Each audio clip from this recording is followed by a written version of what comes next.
بسم اللہ الرحمن الرحیم۔ ہم نے کہا لوگوں کچھ خطرناک بیماریاں ہیں، جیسے شوگر ایک بیماری ہے، جیسے کینسر ایک بیماری ہے، یہ بیماریاں ہیں بدن کی۔ ہاں جی، یہ بدن کی بیماریاں انسان کے جسم کو تباہ کر سکتی ہیں، اور اگر ڈائیگنوز بہت دیر میں ہو، آخری سٹیج پر ہو، تو بچنے کی بھی امید کوئی نہیں رہتی، بس تڑپ تڑپ کے انسان مر جاتا ہے۔ لیکن جب یہ بیماریاں خدا نہ خواستہ ایڈز، خدا نہ خواستہ کینسر، خدا نہ خواستہ ڈائیبٹک، یہ بیماریاں اگر لگ جائیں تو کیا نقصان ہوگا؟ یہ دنیا کا جسم 70 سال 80 سال ختم ہو جائے گا، 70-80 سال تکلیف میں رہو گے۔ لیکن کچھ بیماریاں جسم کی نہیں، وہ روح اور نفس کی بیماریاں ہیں۔ اگر نفس بیمار ہو جائے، اگر نفس امارہ غالب آ جائے، اگر روح کمزور پڑ جائے، تو لوگوں یہ نفس کی بیماریاں اتنی خطرناک ہیں کہ انسان ان نفس کی بیماریوں کی وجہ سے شمر بن سکتا ہے۔ انسان کو یہ ذلیل اور رسوا کرتی ہیں، دنیا کو بھی آخرت بھی۔ اور نفس بڑا خطرناک ہے۔ یہ نفس امارہ جو ہے نا، کبھی ڈائریکٹ گناہ کا حکم دیتا نہیں ہے، نئے کسٹمرز کو اٹریکٹ کرنے کے لیے دھوکہ دیتا ہے۔ پہلے ڈائریکٹ نہیں کہتا نامحرم کو دیکھو، ڈائریکٹ نہیں کہتا نماز قضا کرو، ڈائریکٹ نہیں کہتا خمس نہ دو۔ مثال کے طور پہ آپ کے خمس کا وقت آ گیا، نفس امارہ نہیں کہے گا خمس نہ دو، آ کے کہے گا فلاں جگہ پہ اسپتال بنانے کی ضرورت ہے، فلاں جگہ پہ مسجد بنانے کی ضرورت ہے، تم خمس نہ دو، وہ اسپتال بنا دو۔ اب یہ آپ کو کنفیوز کرے گا اور آپ کو دھوکہ دے کے ایک ایسے کام کی طرف لے جائے گا جو کہ کام ویسے اچھا ہوگا، لیکن اس کام کی وجہ سے واجب چھڑوا دے گا۔ یہ بڑا خطرناک ہے، دھوکہ دیتا ہے جوان کو۔ پہلے جو اس کا پکا کسٹمر نہیں ہے نا، نئے کسٹمر کو نہیں کہے گا کہ تم نامحرم لڑکی کو دیکھتے رہو۔ ایک مولانا صاحب کا واقعہ ہے، انہوں نے ایک مرتبہ تقریر میں کہا تھا کہ دیکھو نامحرم کی طرف نہ دیکھو، لذت کی نگاہوں سے، حرام کی نگاہوں سے بہت بڑا گناہ ہے۔ اگر کوئی جوان نامحرم لڑکی کو حرام کی نگاہوں سے دیکھتا ہے تو اس کو جو عذاب ہوگا، اس کی آنکھوں میں آگ کا تیر لگے گا۔ بڑی روایات سنائی، بڑی احادیث سنائی۔ مولانا صاحب کہتے ہیں دوسرے دن میں بازار گیا تھا کچھ خریدنے کے لیے، میں نے دیکھا وہ جوان جو بالکل میرے سامنے بیٹھا ہوا تھا، وہ جناب ایک لڑکی کو گھور گھور کے دیکھ رہا ہے۔ مجھے بڑا غصہ آیا کہ کل کمبخت مجلس میں سب سے سامنے بھی بیٹھا تھا اور سر بھی سب سے زیادہ ہلا رہا تھا، جی جی بھی کر رہا تھا، اور آج وہ ساری باتیں جو کل میں نے ایسے بتائی اس کے اپوزٹ کر رہا ہے۔ اب مولانا صاحب نے تقریر میں بہت پوری گفتگو اسی موضوع پر تھی۔ مولانا صاحب نے کہا دیکھو بات یہ ہے کہ نامحرم کو دیکھنے کی اجازت نہیں حرام نگاہوں سے، لیکن اگر غلطی سے نگاہ پڑ گئی، ہو جاتا ہے نا، آپ جا رہے ہیں کسی لڑکی پہ نگاہ پڑ گئی، یہ پہلی نگاہ جو ہے وہ اللہ نے کہا ہے غلطی سے پڑی ہے، تم نگاہ ہٹا دو تو ٹھیک ہے، اس میں گناہ نہیں ہے۔ لیکن اگر تم دوبارہ اس نگاہ کو، دوبارہ اس لڑکی کو دیکھو گے اور پھر دیکھتے رہو گے تو یہ گناہ ہوگا۔ اب یہ مولانا صاحب نے ایک ایکسپلینیشن دی تھی۔ اکثر لوگ پوچھتے ہیں مولانا ہم ڈرائیو کر رہے ہیں، اچانک ایک ننگے سر خاتون آ گئی، ایک بے حجاب خاتون آ گئی، نظر پڑ گئی، تو اب ہم کیا کریں، کیا یہ گناہ ہوگا؟ تو علماء بتاتے ہیں بھائی آپ نے جان بوجھ کے تو نہیں دیکھا، غلطی سے نظر پڑ گئی تو پہلی نگاہ آپ نے ہٹا دی، زمین کی طرف دیکھا، آسمان کی طرف دیکھا، اس کی طرف نہ دیکھا تو آپ کو گناہ نہیں پڑے گا۔ اب مولانا صاحب نے کہا کمبخت جوان، عجیب آدمی ہے، کل تو سب سے پہلے سب سے سامنے میرے بیٹھا تھا اور مسلسل مجلس بھی سن رہا تھا اور آج لڑکی کو گھور گھور کے دیکھ رہا ہے۔ کہا مولانا صاحب آپ ہی نے کہا تھی نفس کا دھوکہ، کہا مولانا صاحب آپ ہی نے کہا تھا کہ پہلی نگاہ جائز ہے، اور ابھی مجھے ڈسٹرب نہ کیجئے، یہ پہلی نگاہ ہی چل رہی ہے۔ اب یہ نفس کا دھوکہ، یہ نفس کی خیانت کہ بھائی پہلی نگاہ جائز ہے یعنی 1 گھنٹے تک ایک مرتبہ دیکھتے رہو، ایسا تھوڑی ہے پہلی نگاہ یعنی غلطی سے نظر پڑ گئی، یہ نفس بڑا دھوکے باز ہے۔ ایک اور مثال لیتا ہوں، آپ نے الارم رکھا نماز تہجد کے لیے، آپ نے الارم رکھا نماز تہجد کے لیے، نماز فجر کے لیے۔ یہ آج دعائے ندبہ تھی مسجد کشمیریہ میں، بہت سارے مومنین سے ہم نے پوچھا آپ کیوں نہیں آئے، بیچاروں نے الارم رکھا تھا۔ اب نفس آ جاتا ہے، نفس کہتا ہے دیکھو دعائے ندبہ پہ جانا، نماز تہجد پہ اٹھنا، لیکن ابھی 2 منٹ سو جاؤ تو کیا ہوگا۔ یہ نفس کا دھوکہ ہے۔ یہ میں بالکل ابتدا سے آغاز کر رہا ہوں کیونکہ 12 مومنین تھے قصر بطول والے، باقی تقریباً نیا مجمع ہے، تو یہ البتہ باتیں وہاں میں نے مومنین کو نہیں بتائی تھی، اب آپ کی خدمت میں پیش کر رہا ہوں۔ اب کیا ہوتا ہے، آپ کے موبائلوں میں 2 چیزیں ہوتی ہیں، ایک ہوتا ہے ڈسمس، ایک ہوتا ہے اسنوز۔ ڈسمس یعنی میں نے اٹھنا ہی نہیں ہے، اسنوز یعنی میں 2 منٹ سو کے اٹھتا ہوں۔ ہاں جی، اماں کہتی ہے بیٹا اٹھو، کہتے ہیں اماں 5 منٹ سونے دو۔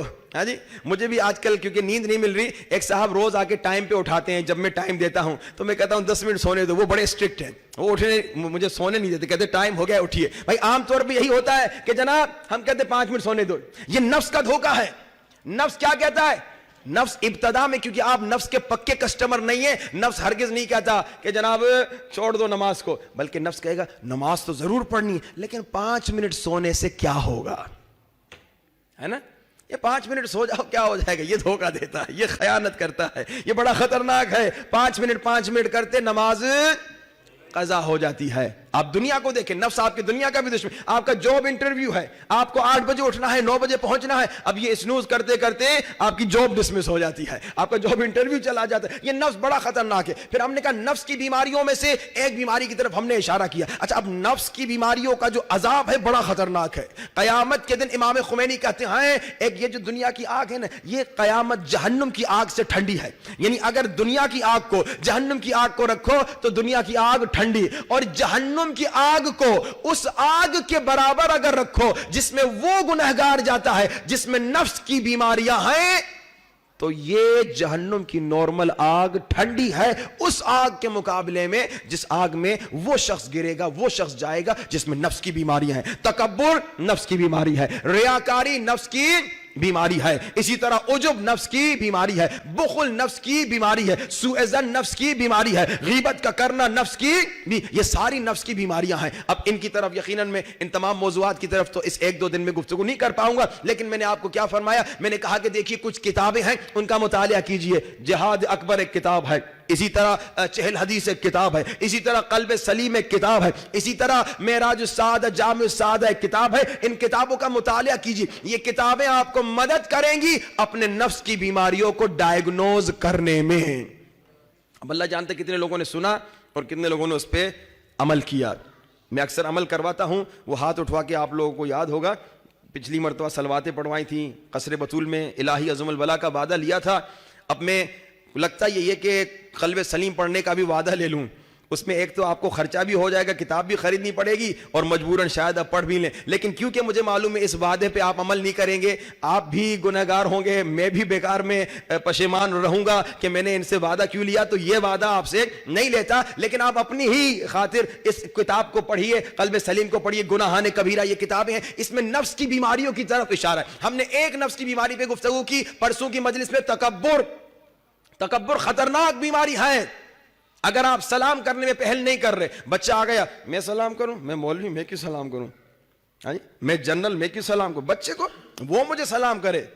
گھر میں رشتہ داروں میں آپ نے دیکھا ہوگا بزرگ آ کے بیٹھ، البتہ بچے کے لیے ضروری ہے کہ وہ جیسے بزرگ کو دیکھے فوراً سلام کرے۔ اس کا مطلب نہیں بچے سر پہ چڑھ جائیں، کہا جی مولانا صاحب نے کہا جی نہیں بڑے سلام کرے، نہیں، بڑے کا غرور توڑنا ہے، بچے کو بچپنے سے سکھانا ہے کہ بیٹا جیسے بزرگ کو دیکھا فوراً سلام کرو، احترام کرو، جیسے بزرگ کو دیکھا احترام میں کھڑے ہو جاؤ، جیسے بزرگ کو دیکھا تم سیٹ پہ بیٹھے اٹھو اور بزرگ کو بٹھاؤ۔ یہ بچوں کو ادب سکھانا ہے، لیکن بزرگوں کو سکھایا جا رہا ہے۔ اگر تم نے کہا میں کیوں سلام کروں یہ سوچتے ہوئے کہ میں بڑا ہوں، یعنی تکبر کا وائرس ہے تمہارے اندر۔ پھر ہم نے کہا تکبر کا وائرس کہتے پتا چلے اگر کوئی غریب آ گیا کوئی امیر آ گیا، دونوں آپ کے پاس کام کروانے آ گئے، آپ آفس میں ہیں، آپ آفیسر ہیں، آپ نے غریب کے کام کو پرائیورٹی نہیں دی، اہمیت نہیں دی، ویلیو نہیں دی، امپورٹنس نہیں دی، اور امیر کے کام کو جی سر کر کے اس کا کام کر لیا، یعنی آپ کے اندر تکبر کے وائرسز ہیں۔ یعنی آپ نے اب کوشش کرنی، اس کا توڑ کیا ہے؟ غریبوں کے کاموں میں جلدی کوشش کیجئے کہ انشاءاللہ ان کے کاموں کو آگے بڑھائیں اور ان کی مشکلات کو ختم کریں۔ کیسے پتا چلے میرے اندر تکبر ہے؟ اگر گھر میں بیوی کی مدد نہیں کر رہے، بیوی برتن دھو رہی ہے، تھکی ہوئی بھی نہیں ہے، آپ نے دیکھا اکیلی برتن دھو رہی ہے، اتنے سارے مہمان گھر میں آ گئے، اب سارے برتن بیچاری کو اکیلی دھونا ہے، اب آپ کہیں گے میں مرد میں کیوں دھوں، یعنی آپ کے اندر تکبر کا وائرس ہے۔ اب دیکھیے حضرت موسیٰ کا واقعہ میں نے سنا ہے، موسیٰ کو اللہ نے کہا موسیٰ کسی ایسے کو لاؤ جو تم سے کمتر ہے، سب موسیٰ سے کمتر تھے، موسیٰ کسی کو نہیں لے گئے، راستے میں کتا نظر آیا کتے کو بھی نہیں لے گئے، اور اللہ نے کیا کہا موسیٰ اگر کتے کو بھی لے کر آتے خود سے کمتر سمجھتے ہوئے تو میں تجھ سے تیری نبوت چھین لیتا۔ وہ ایک نبی کا واقعہ ہے، اس نبی نے کوئی کیڑا دیکھا، کوئی کاکروچ دیکھا، کوئی اس طرح کا کیڑا، تو نبی نے کہا اللہ نے اسے کیوں بنایا ہے؟ ہم سمجھ کیڑے کی کیا ویلیو، اللہ نے اسے کیوں بنایا ہے؟ اللہ نے کہا نبی یہ کیڑا پوچھ رہا ہے کہ خدایا اس نبی کو تو نے کیوں بنایا ہے؟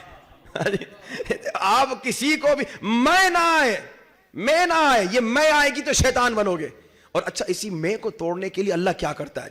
اللہ کبھی کبھار کیا کرتا ہے، کسی بالکل سادہ سمپل لوگوں کو اتنا بڑھا دیتا ہے کہ جو ہوشیار ترین لوگ دیکھتے رہ جاتے ہیں. ہم نے پوری کیلکولیشن کی, ہم نے سارا حساب کتاب کیا, ہمیں بہت آگے ہونا چاہیے تھا, لیکن یہ سمپل آدمی یہ بہت آگے چلا گیا. وہ مشہور و معروف واقعہ آپ نے سنا ہوگا لیلا اور مجنون کا, کہ بھائی مجنون لیلا پہ عاشق ہو گیا. بادشاہ نے کہا لیلا منگاؤ تو صحیح, دیکھوں تو صحیح یہ کتنی خوبصورت ہے.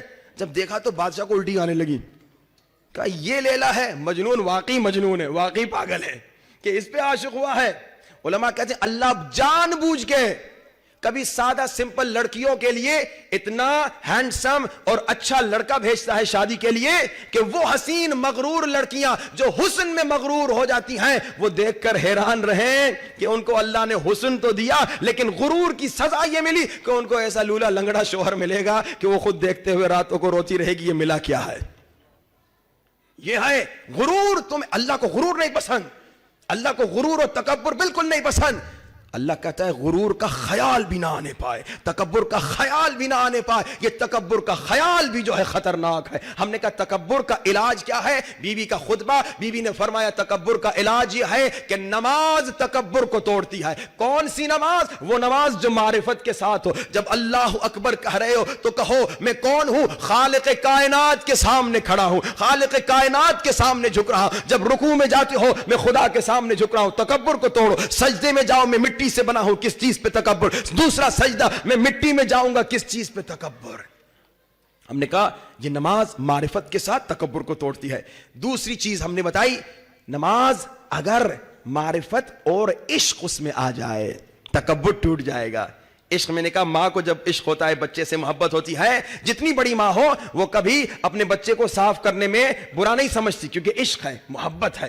تیسری بات جس کی طرف آج اشارہ کرنا ہے, اور زحمت تمام, جو مومنین تھک چکے ہیں اس سے آگے سننا نہیں چاہتے, بلند ترین صلوات.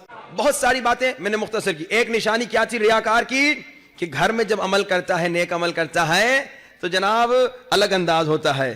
بہت اسپیڈ میں نماز پڑھتا ہے, جب لوگوں کے سامنے پڑھتا ہے تو الگ انداز ہوتا ہے. اب اس کو میں نے ایک نماز کی مثال دی, اب ہر عمل میں یہ دیکھیں اور اپنے آپ کو چیک کریں. ایک نشانی. دوسری نشانی, اچھا عمل کرنے کے بعد ریاکار کی نشانی یہ ہے کہ تعریف کا انتظار کرتا ہے. میں نے اچھا عمل کیا, میں نے مجلس پڑھی, آج کوئی تو تعریف کرے. میں نے کوئی اچھا عمل کر دیا, میں نے بڑی مجلس کروا دی, میں نے اچھا نوحہ پڑھ دیا, کوئی تو تعریف کرے. اگر میں اپنے اندر انتظار میں کوئی تعریف کرے یعنی میرے اندر وائرس ہے, تکبر کا وائرس, ریاکاری کا وائرس ہے, اور یہ بڑا خطرناک وائرس ہے. ایک واقعہ اور پھر علاج. ایک شخص تھا 8ویں سرکار کا ساتھی, مولا کا دوست تھا, مولا کا صحابی تھا. مولا اسے بھیجتے تھے گاؤں میں تبلیغ کرنے کے لیے, سمجھی مبلغ تھا, مولوی تھا مولا کا. ایک مرتبہ مولا کے پاس بیٹھا تھا, مولا کو بتایا گیا, مولا رضا کو, کہ اس کے گاؤں سے کچھ لوگ ملنے آئے ہیں. مولا نے کہا تم جلدی ساتھ والے کمرے میں چلے جاؤ. اب جب اس کے گاؤں سے لوگ آئے تو وہ تعریف کرنے کے بجائے برا بھلا کہہ رہے تھے. ہوتے ہیں نا بعض لوگ کو بری عادت ہوتی ہے, کوئی اچھا کام بھی کرے تو وہ اس میں سے عیب نکالتے ہیں, وہ نیک کام کرے پھر بھی اس میں سے عیب نکالتے ہیں. وہ فارسی میں ایک ضرب المثل ہے کہ ساس جو ہے نا بہو سے بڑے عیب نکالتی ہے, بیکار میں عیب نہ بھی ہو تو نکالتی ہے. آخر میں جب اسے کوئی بھی عیب نظر نہ آئے پوچھتی ہے یہ جھاڑو تم نے یہاں کیوں رکھا تھا. ہاں جی, بیکار میں عیب نکالنا. اچھا جناب, اب اس نے کہا کہ مولا نے کہا تم ساتھ والے کمرے میں چلے جاؤ, تمہارے گاؤں سے لوگ آئے. گاؤں والوں نے عیب نکالنا شروع. مولا یہ آپ نے کس کو بھیجا؟ بیکار آدمی, غلط آدمی, ایسا آدمی, ویسا آدمی. یاد رکھیے کسی کی برائی نہ کیجیے. کل بھی میں نے کہا تھا کیا پتہ جس کی آپ برائی کر رہے ہیں وہ ولی خدا بن چکا ہے, حتیٰ اگر پہلے گنہگار تھا. اب یہ تو مولا کا صحابی تھا. جب اس کے گاؤں والے چلے گئے, یہ مولا رضا کے پاس آیا, کہا مولا آپ تو جانتے ہیں نا میں کتنا خلوص سے کام کرتا ہوں, خدمت کرتا ہوں. دیکھا نہیں آپ نے کیسے میری برائی کر رہے تھے, آپ تو جانتے ہیں میں جان لگا کے ان کی خدمت کرتا ہوں. مولا نے کہا کس کے لیے کرتے ہو, ان کے لیے یا ہمارے لیے؟ تم جو خدمت کرتے ہو, یہ جو محنت کرتے ہو, کس کے لیے, ان لوگوں کے لیے یا ہمارے لیے؟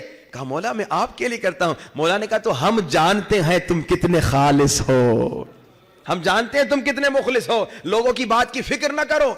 یہ لوگوں کی بات کی جب آپ فکر کریں گے نا, فیئر آف کرٹیسائز, یہ تو آج کل انگریزوں نے بھی ریسرچ کر کے ثابت کیا. جب انسان ریاکار ہو اس میں فیئر آف کرٹیسائز آتا ہے, اور فیئر آف کرٹیسائز کی وجہ سے کوئی انوویشن نہیں کر سکتا, کوئی نیا کام نہیں کر سکتا. لوگ کیا کہیں گے, لوگ کیا کہیں گے, لوگ کیا کہیں گے. میں نے کہا یہ لوگ تمہارے جنازے میں نہیں آئیں گے اگر بارش بہت زیادہ ہو جائے. یہ لوگ تمہارے مرنے کے بعد 1-2 مہینے بعد تمہیں بھلا دیں گے, اور لوگ کیا کہیں گے. ایک غلطی کرو گے یہ لوگ تمہاری بدنامی کرتے رہیں گے, لوگ کیا کہیں گے. دیکھو مولا کیا کہے گا. ہر عمل کرنے سے پہلے دیکھو کیا مولا خوش ہیں تو کرو, اگر مولا ناراض ہیں تو چھوڑ دو, لوگوں کی فکر نہ کرو.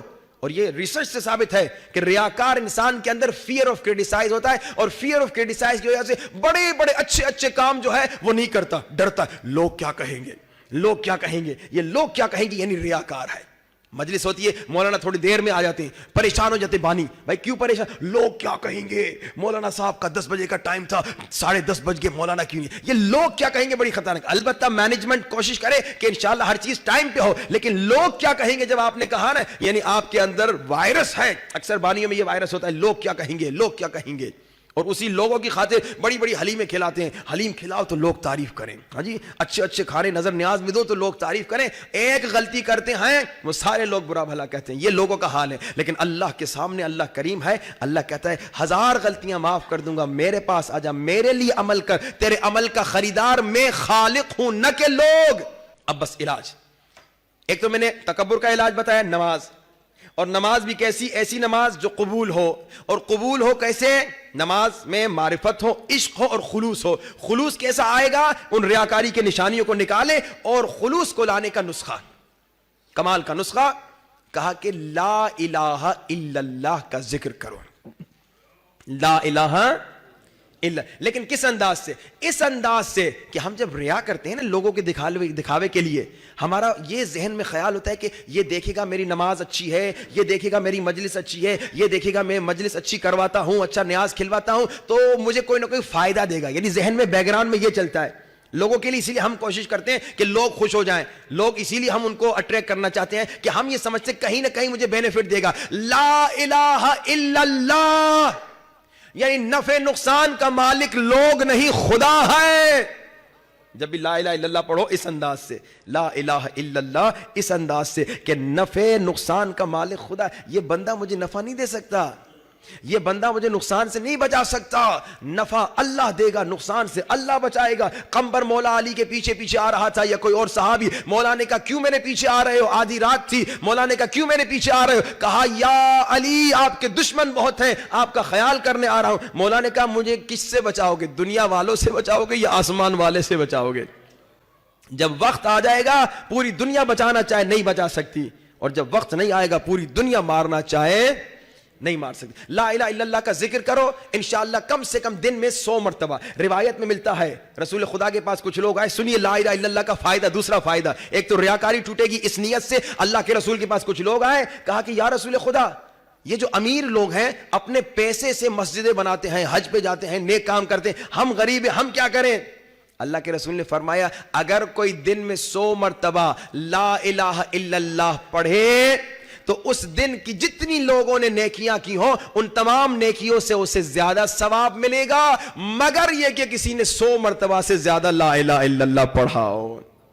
کسی نے مولا علی سے پوچھا, مولا جہاں آپ کھڑے ہیں یہاں سے عرش کا فاصلہ کتنا ہے, فرمایا 1 مرتبہ خلوص سے لا الہ الا اللہ کہنا, یہ ہے لا الہ الا اللہ. تو انشاءاللہ یہ نسخہ ہے, اس پہ آپ عمل کیجئے. سوچ رہا تھا کہ میں اس پہ بھی وعدہ لے لوں, لیکن مجھے لگتا نہیں ہے کہ آپ عمل کریں گے, لیکن چلے لے ہی لیتا ہوں. جو مومن وعدہ کرتا ہے کہ 40 دن تک انشاءاللہ ہر روز 100 مرتبہ لا الہ الا اللہ پڑھے گا, وہ ہاتھ اٹھائے. مجمع نے تو ماشاءاللہ, یہ تو پورے مجمع نے ہاتھ اٹھایا, کوئی 70% مجمع نے ہاتھ اٹھایا, ماشاءاللہ سبحان اللہ. ڈیلی 100 مرتبہ لا الہ الا اللہ, لا الہ الا اللہ, لا الہ الا اللہ. اور اس کو پڑھتے ہوئے ذہن میں یہ لائیے کہ نفع اللہ دیتا ہے, نقصان سے اللہ بچاتا.